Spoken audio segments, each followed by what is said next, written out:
Continúa el frío y el frío fuerte. Prácticamente nadie se salva de día o de noche, Juan, ¿eh? Ni de tarde. Tampoco. Así es, Felicitas, y precisamente con las bajas temperaturas, mire, los damnificados por el sismo siguen pendientes de sus inmuebles. Veamos.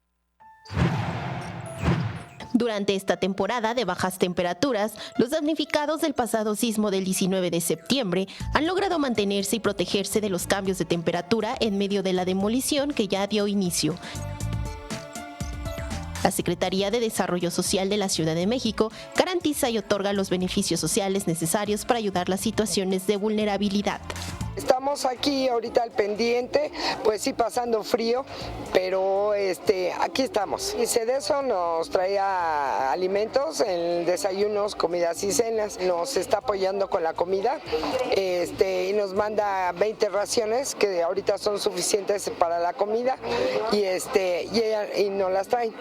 Aparte del apoyo de comida, cobijas, ropa y chamarras, los representantes de las 56 familias que habitaba el edificio han colaborado con el gobierno capitalino para complementar las tareas de reconstrucción. Pues tenemos agüita, tenemos café, entonces, pero sí en la noche sí el frío está medio complicado, Sí, ahorita se siente un poco de frío. Concertación política, la directora nos está apoyando, viene para ver cómo vamos y nosotros tenemos compañera que va a las reuniones de los damnificados unidos, entonces hay asambleas, hay mesas de trabajo, unos se van para allá, otros vamos a tocar puertas, ¿no? Para la reconstrucción. Los damnificados de la Osa Mayor solo recorrerán su campamento a una corta distancia por los trabajos de demolición que iniciaron el día martes y a pesar de los cambios de temperaturas, siguen al margen por la reconstrucción de sus viviendas.